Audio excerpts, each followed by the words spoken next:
Hi, today I'd like to talk about the topic of turning language barriers into real competitive advantage.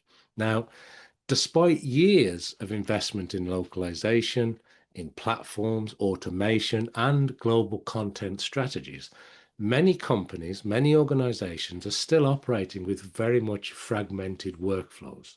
They have inconsistent quality standards and unclear ownership. Now, AI has unfortunately accelerated that gap from what I can see. It's made it easier to produce and possibly translate content at scale, but it's also made it much harder to control, evaluate, and align it.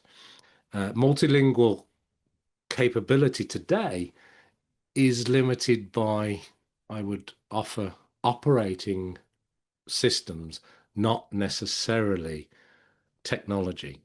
I think it's coming down more and more to the operational model.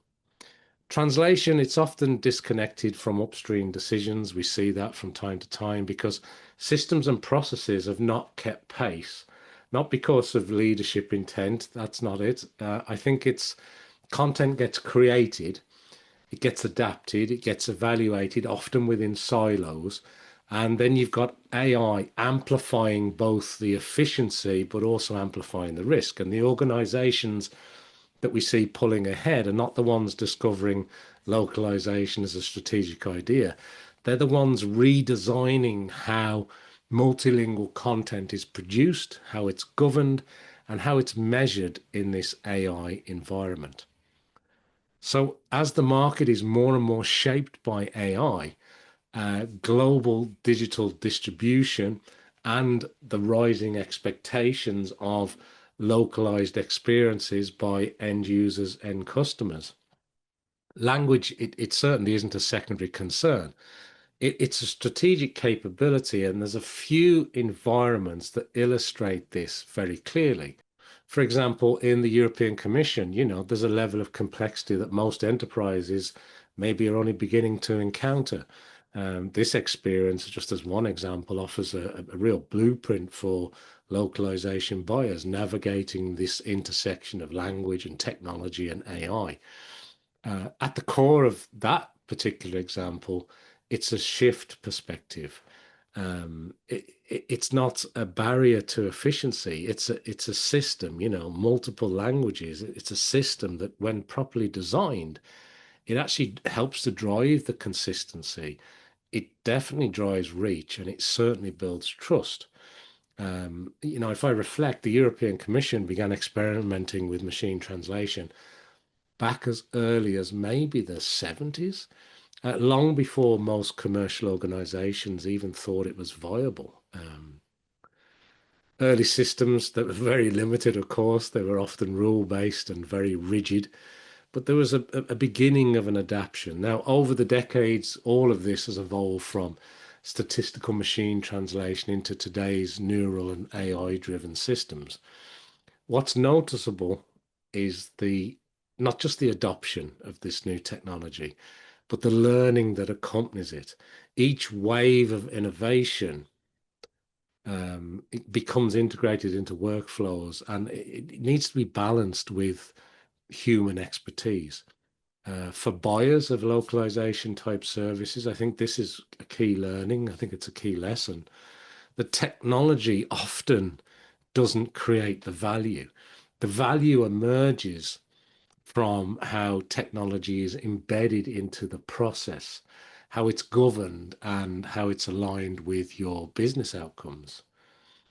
Um, it does, I suppose, create a high stakes environment where quality can't be compromised.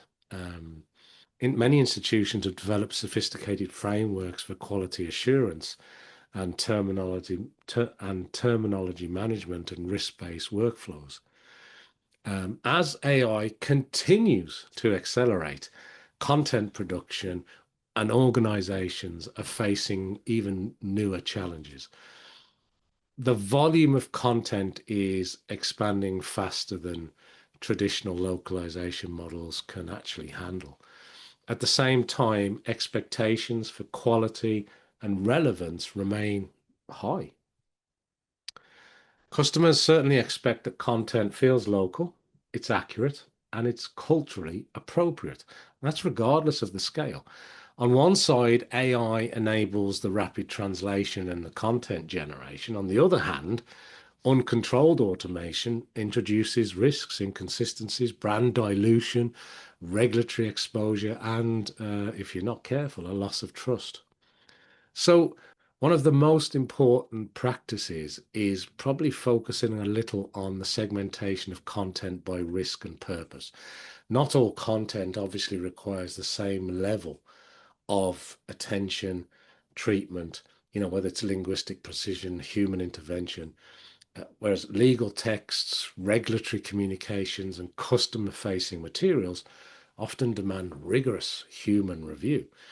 Internal communications, could be a little bit more high volume, lower risk content. It may be suitable for higher levels of automation. And this tiered approach allows a company to scale efficiently without having to apply a one size fits all approach.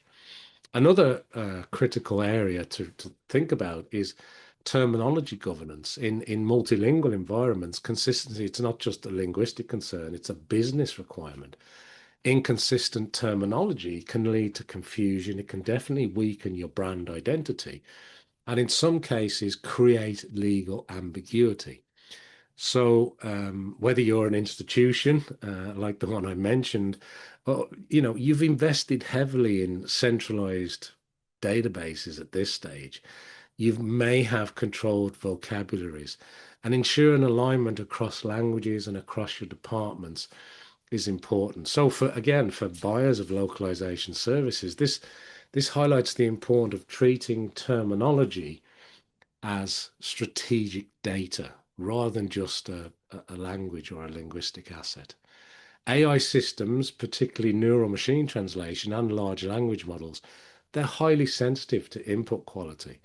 Well governed terminology improves output, it can improve the accuracy, it can reduce your post editing effort, and increases overall efficiently. But the opposite is true. Poorly managed terminology, it can do the opposite. It can amplify errors at scale. And human expertise, despite all the technological advantages, it does remain central to this system, contrary to some narratives. AI does not eliminate the need for professional linguists. It changes their role a little, sure. Translators are increasingly acting as reviewers, editors, quality controllers.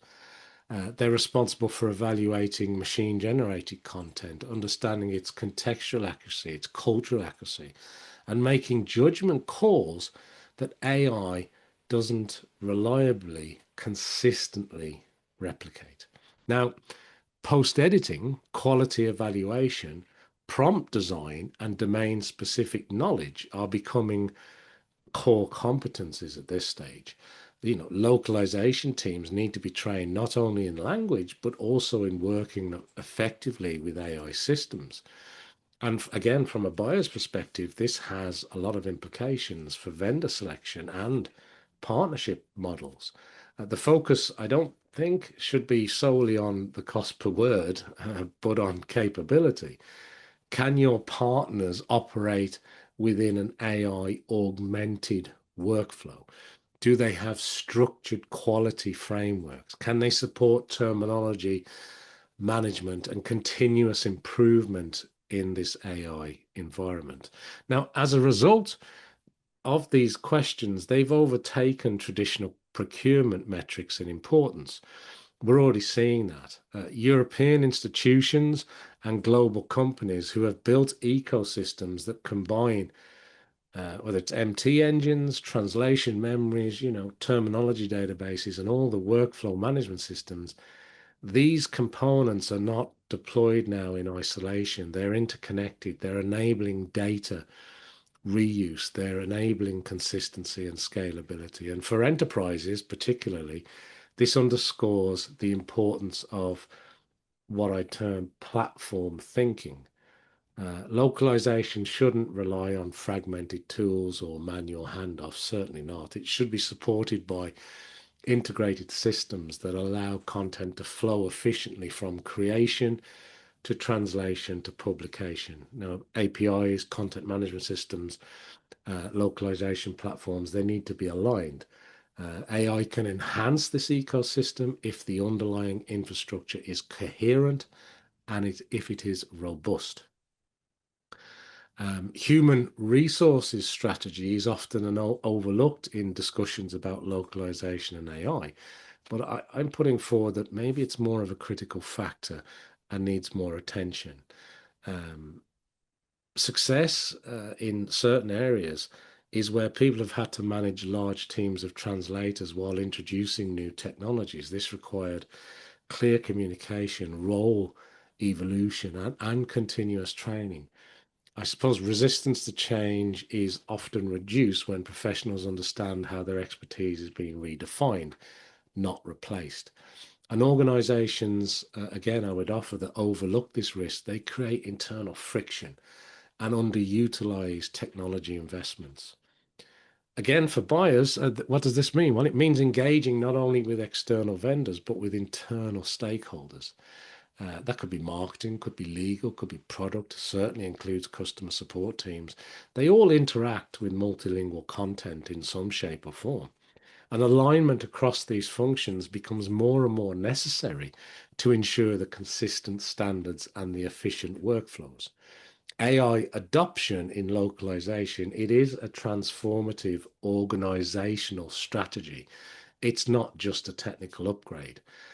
Success requires a re-engineering process. It requires roles and collaborations to make language a core strategic capability.